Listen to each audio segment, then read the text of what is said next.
সম্প্ৰসাৰণ কৰিলে আৰু হোৱাৰ সম্ভৱ আছে? 3জন EM আমি অলৰেডি প্ৰপ'জাল দিছে। আমাৰ একজন নমিনেটেড মেম্বাৰ আছিলে, সি হ'ল কামেশ্বৰ ৰয় ডাঙৰীয়া, আৰু একজনটো হ'ল আমাৰ আগৰে EM মহেশ্বৰ বসুমতাৰী ডাঙৰীয়া, আৰু এজনটো হ'ল নাগৰিজুলি সমষ্টিৰ আমাৰ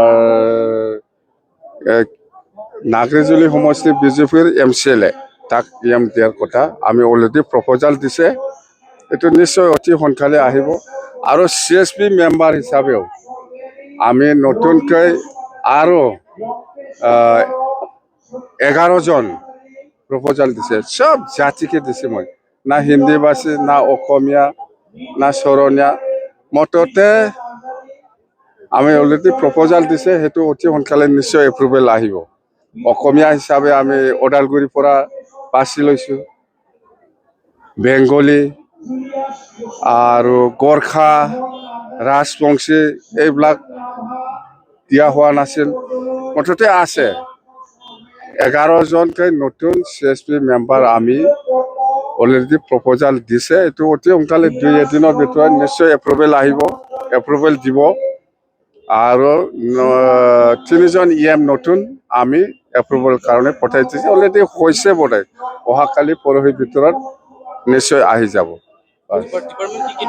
ডিপাৰ্টমেণ্ট আমি অহাকালি চিন্তা কৰিম। ডিপাৰ্টমেণ্ট আছে, এতিয়াও মেলা ডিপাৰ্টমেণ্ট আছে, চবকে ভাগা কৰি দিম। ৰাজ্যসভা MP কাৰণে প্ৰমোদ বড়ো, ৰাজ্যসভা MP কাৰণে প্ৰমোদ বড়োৱে এইবাৰ যাব বুলি আমি শুনি আছো। নিশ্চয় যাব। প্ৰমোদটো কি আৰু, সি নিজৰ দলটো যদি 1 নম্বৰ প্ৰায়ৰিটি দি পেলাই যদি কাম কৰা হ'লে হয়, সি এজন MCLA হয়, বেলেগক দিব পাৰিলে হয়। বেলেগক জানাই সি নিজে যাব বুলি আমি শুনাৰ কথা।